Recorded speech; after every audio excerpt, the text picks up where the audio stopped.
هاتكلم النهارده معاكم عن حاجات لازم تكون متوفرة في المحامي علشان يكون محامي ناجح. ايه هي الحاجات دي بالترتيب كده؟ اول حاجة وهي الصبر. طيب، هتصبر على ايه وانت لسه بادئ في المحاماة وعايز هدفك انك تكون محامي ناجح؟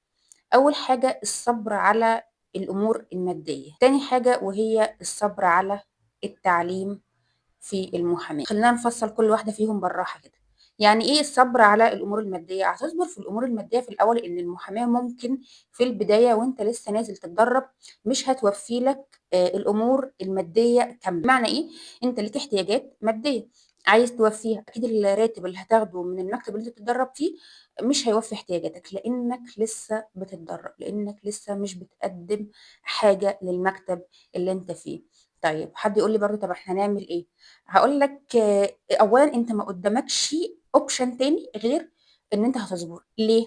هافترض معاك دلوقتي إن أنت خلاص مش قادر وهتسيب المحاماة وهتروح تشتغل أي مهنة تانية، أيًا يكن إيه هي المهنة التانية دي، أيًا يكن الراتب. هافترض معاك إنك هتاخد 10.000 جنيه شهريًا، يعني مثلًا في السنة 120.000. 120.000 ديّة لو أنت اجتهدت في المحاماة ممكن تاخدهم في قضية واحدة، وممكن يبقوا كمان جزء من أتعابك في القضية الواحدة دي. فأنت ليه تضيّع الفرصة؟ بالإضافة إن 120.000 في الوقت ده لو أنت بتاخد 10.000 في الشهر، ومحصّل السنة 120.000، ده لو أنت ما بتصرفش أي حاجة منّهم. يعني أنا افترضت معاك إن أنت بتحوّش ال10.000 كلّهم، ما فيش أي احتياجات مادية طبعًا، وده صعب، بس أنا باوصل معاك لأعلى level عشان تتخيّل معايا. فحتى لو وصلت معاك لأعلى level وأنت بتاخد 120 في السنة، هم برضه ما كفّوش احتياجاتك على فكرة. حد هيقول لي طب برضه إحنا كده ما حليناش المشكلة، أنا برضه لسه عندي مشكلة إن أنا عندي احتياجات مادية ومش عارفة أوفّيها. علشان كده لازم تتعلّم المحاماة بسرعة، لازم ما تسيبش نَفْسك في الشغل الإداري وتسيب نَفْسك إنّك قاعد في مكتب قاعد فيه بقى لك كام سَنة ما بتتحرّكش خطوة لقدّام. لازم تعرف إزاي تمسك قضية لوحدك. طيب، الفكرة إن أنت برضه عمّال تاخد إيه، تتعلّم من القانون المدني حتّة، تتعلّم من الأحوال الشخصية جزء، فمش عارف تلم الموضوع كله على بعضه. فهتعمل ايه؟ اتخصص في جزء في الاول، يعني اعرف امسكه، وده هيكون اسرع بالنسبه لك. يعني مثلا اتعلم الاحوال الشخصيه كلها، اتعلم قضايا التعويضات، اتعلم حاجه بحيث انك تعرف تمسك ملف فيها. ابدا اتكلم عن انت بتعرف تشتغل في الجزء ده علشان يجيلك قضايا خاصه بيك. فما تعتمدش على ان انت تكون في مكتب بتشتغل فيه طول الوقت. حتى لو انت بتتمرن على الجنائي، لسه بتتمرن على المدني تمام، بس انت في جزء بقيت تعرف تمسك فيه قضية لوحدك لو جات لك. ده هو الصبر، لأن المحاماة فيها فرص كتير جدًا، فجهّز نفسك عشان لمّا الفرصة تيجي تكون مستعد. وعشان كده باقول إن التعليم والتدريب في فترة الكلية بيكون مهم جدًا. أول حاجة وهي كده إن في صبر على الأمور المادية، وقُلنا إن الصبر ده أنت بتصبر علشان في حاجة كبيرة جدًا أنت عايز توصل لها. تاني حاجة وهي الصبر على التعليم. هتصبر إنك بنسبة كبيرة جدًا أنت اللي بتكون بتعلّم نَفْسك جوّه المكتب. ما تنتظرش إن حد هو اللي يعلّمك، ما تنتظرش إن أنت تكون بتنفّذ order وخلاص. لأ، أنت هتكون بتعلّم نَفْسك. طيب، هتصبر إزاي أو هتطبّق الكلام ده إزاي؟ لمّا هيكون معاك ملف في المكتب هتشوف جميع الخطوات من أولها، من أول وأنت رايح ترفع الدعوى، أو كمان من أول ما الموكِّل راح قابل المحامي لغاية وقت التنفيذ. أنت كده هتكون اتعلمت. لكن إنك تاخد من الملف ده اتعلمت خطوة، لكن إنك تحضر في القضية دي جلسة والقضية التانية جلسة، لمّا هتيجي لك قضية مش هتعرف تمسكها. فاعرف كل قضية في الملف من أولها، من أول حاجة فيها خالص لغاية آخر إجراء تم فيها. يعني ما تنتظرش إن الأستاذ المحامي اللي أنت بتشتغل معاه إن هو هييجي هيلقّنك المعلومات. ليه؟ لإن هو مش فاضي، لإن هو عنده شغل، لإن هو محامي مش مُعلِّم. بقدر الإمكان بيحاول يوصّل لك، بس أنت لو أنت ما بحثتش عن المعلومة بنَفْسك مش هتوصل لك. فأنت دورك إن أنت بتستغل المكان اللي أنت فيه إن أنت تتعلّم فيه قدر المستطاع. اطّلع على جميع العرايض، اطّلع على جميع المذكرات، اقرا محاضر، حاول تطلّع منها ثغرات، حاول تشوف كل حاجة في المكتب بنَفْسك. يعني أنا أفتكر إن وأنا لسه في بداية التدريب، وأنا لسه في الكلية كمان ما كنتش لسه اتخرّجت، فرُحت وزّعت جلسة، وكانت القضية متأجّلة لإعادة الإعلان، وأنا أصلًا مش عارفة يعني إيه إعادة الإعلان. فخلّصت حضرت الجلسة وروّحت. بدأت أبحث عن النت ووقتها كان البحث عن النت مش زي دلوقتي، كمان كان أصعب شوية بس كان تمام شغال يعني. فبدأت أبحث وأشوف يعني إيه إعادة إعلان وأعمل إعادة الإعلان. وبدأت إن أنا أروح للمكتب اللي أنا فيه أفتح الملفات أشوف فايل تاني فيه إعادة إعلان علشان أعمل واحد زيه بالظبط، ورحت جاية عاملاه ورحت جاية مخلصاه. المايك اتفك مني عشان فصل شحن، معلش. المهم رحت وعملت إعادة إعلان ورحت عرضته على الأستاذ اللي أنا بشتغل معاه. وشافه قال لي كويس جدا. فبدأت إن أنا في كل ملف يحصل فيه أي إجراء أروح وأشوف إيه الإجراء ده إزاي بيتم. إعلان بأصل الصحيفة أروح أشوف طب إيه الفرق ما بين إعادة الإعلان والإعلان بأصل الصحيفة، طب الإعلان بإضافة خصوم. فبدأت إن أنا كل حاجة أشوف التأجيلة إيه وأروح أعملها بنفسي، وبتبقى أول مرة بروح جاية رايحة أعرضها على المكتب وأشوف هل ده صح هل ده فيه غلط.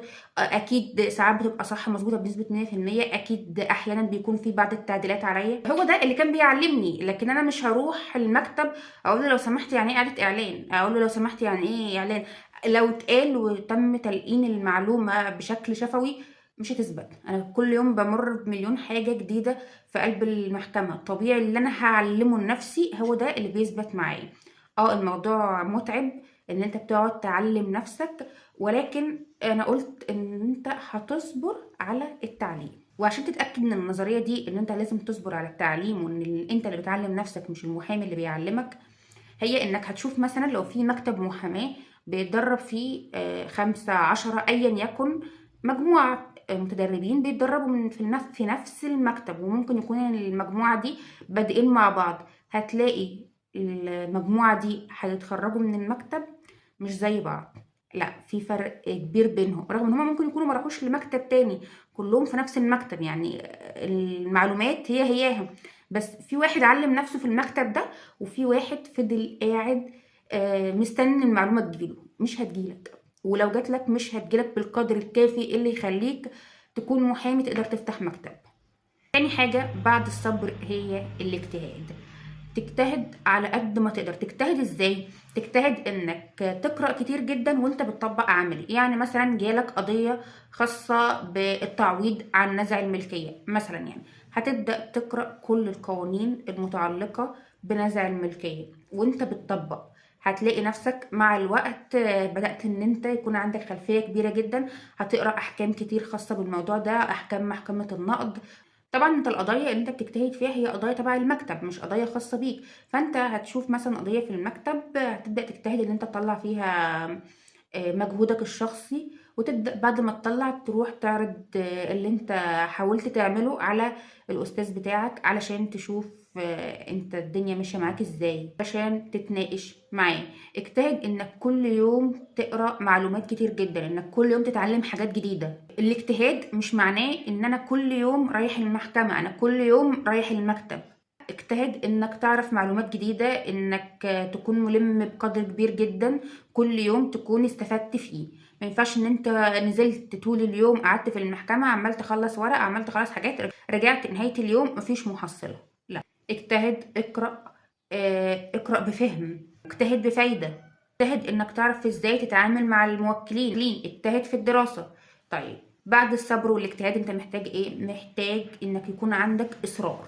لازم يكون عندك إصرار إنك تنجح. أنت في المحكمة مش أداء رايح يخلص حاجة وراجع، لأ، يبقى عندك إصرار إن أنت تخلص الحاجة دي. ما تقولش خلاص أنا رحت واجتهدت وكده عملت اللي عليا والحاجة ما خلصتش، لأ، لازم تصر إنك تخلصها. يعني مثلا هفترض معاك إن أنت رايح بتأدي مهمة في المحكمة فبتخلص حاجة مع الموظف، فأنت نزلت ورحت ولقيت مثلا الموظف ده غايب. لأ، ما خلاص مش هتقول بقى أنا رُحت وعملت اللي عليَّ وخلاص كده أنا اجتهدت، لأ، تشوف هل في بديل، تشوف إزاي هتخلص بطريقة تانية، يعني يبقى عندك إصرار اللي هو أنا لازم أخلّص الحاجة دي النهارده. آخر نقطة ديّة يعتبر أهم نقطة، هي إنك يكون عندك خبرة. حد هيقول لي إن الخبرة دي بالسنين، أنا لازم أكون محامي شغال بقى لي 10 سنين علشان يكون عندي خبرة. هاقول لك إن الخبرة السنين والوقت أكيد هو أحد العوامل، ولكن مش هو العامل الوحيد. بمعنى إيه؟ إنك ممكن مثلًا يكون واحد شغال بقى له 10 سنين، المعلومات والخبرة اللي عنده كلها أقل من واحد شغال بقى له سنة، فلو استغليت الوقت صح، هتوفر على نفسك سنين كتير جدا. في محامي مثلا ممكن يكون شغال بقاله 5 سنين ما عندوش ولا ملف خاص بقضايا التعويضات، ومحامي شغال بقاله فترة قليلة جدا واشتغل الموضوع ده 5 مرات مثلا أو 6 مرات. مين فيهم هيكون عنده خبرة أكتر؟ ابني لنفسك خبرة في وقت قياسي علشان ما تضيعش سنين كتير من